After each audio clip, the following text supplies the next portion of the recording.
Huh. Well, still here so far. The Last of Us. I'm not gonna lie. I'm kind of at a point where I'm waiting to see if I bounce off the show this season. I'm kind of expecting to, but I haven't yet. There's part of me that did legitimately wonder if I'm kind of waiting to be put off the show. A show that I will remind you I did enjoy the first season of. I thought it was one of the best things that came out that year. Um, if I'm kind of waiting for a thing to happen that's going to make me go, I don't want to watch this anymore, maybe I should just stop watching now. And I don't think it would be invalid if I did, but also it would feel like slightly disingenuous, at least to me, that like I stopped watching something in anticipation of being put off it after it gave me such a good first season of television that I really loved. I think I at least owed the show the chance to actually do it for real and to maybe see how long that takes. Because there is the chance that it may not happen at all. Because I kind of expected it to happen this episode and it didn't.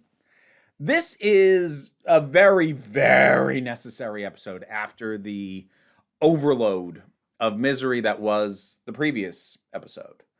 And this does a pretty good job at spreading the sense of loss and recovery around.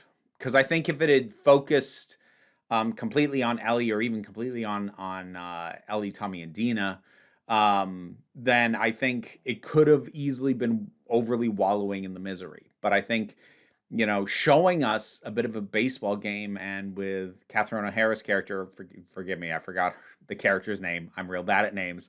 But I like her a lot.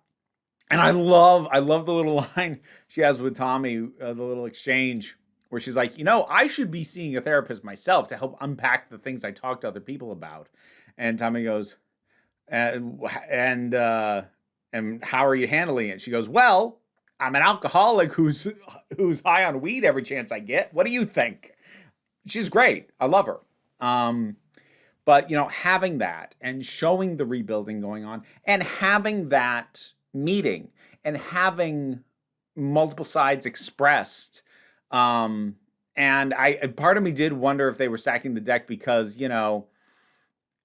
there was more passion said on the side of let's go get these people than there was on the side of maybe let's not. But I think that actually ultimately kind of balanced because that would be the more heated side. When one side is asking for like, hey, let's calm down, odds are they're not going to be quite as heated and passionate about it.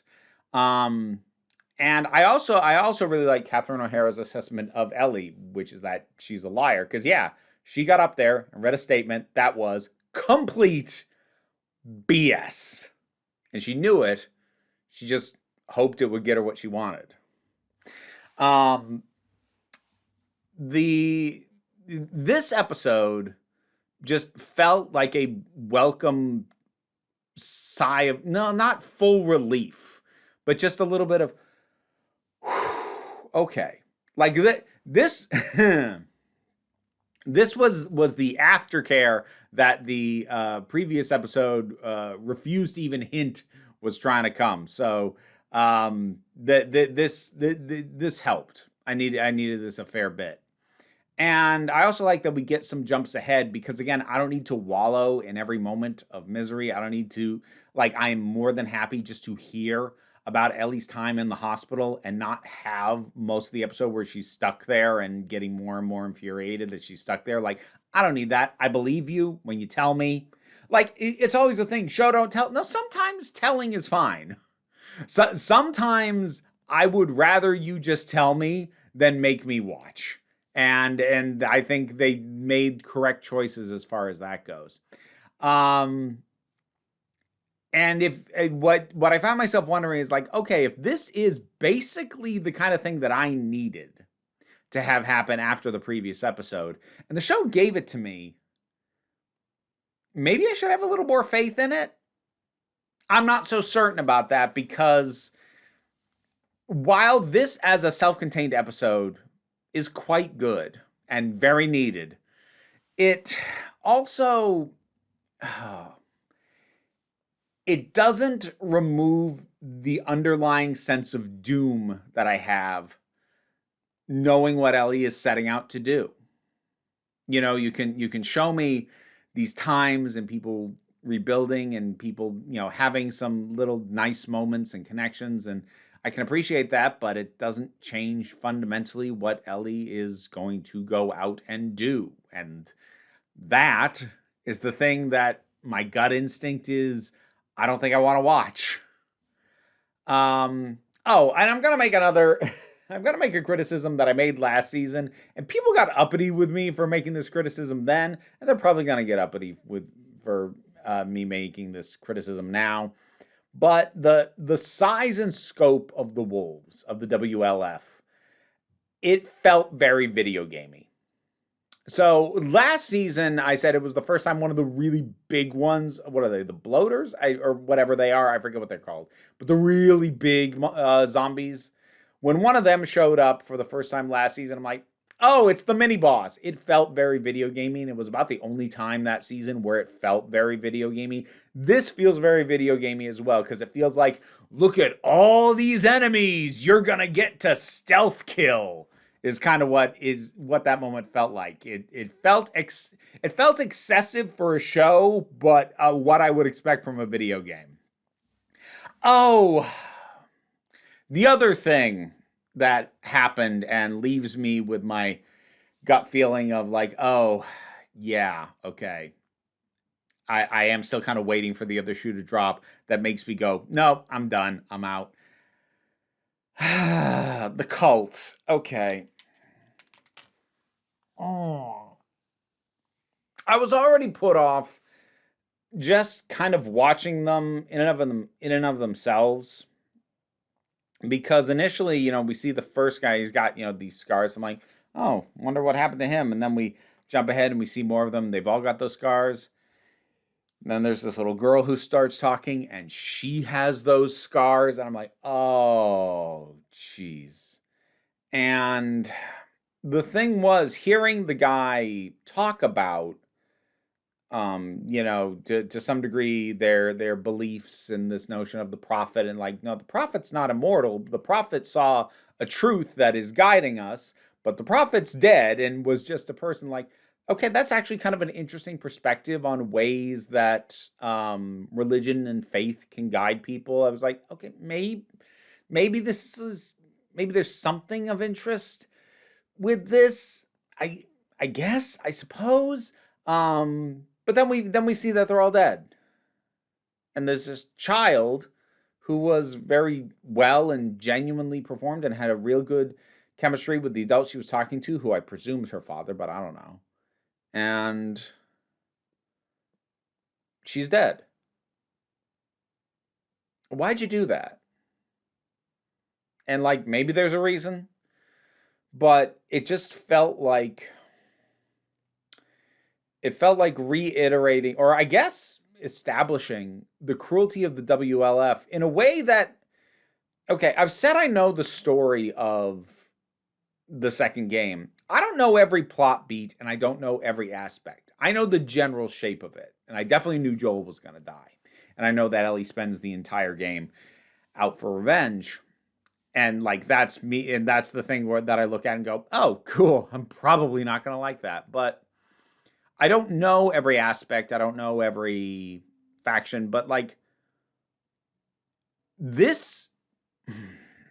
So while it is true we don't actually see it happen, so it's possible it's not the Wolves. It wouldn't make sense for it to not be the Wolves.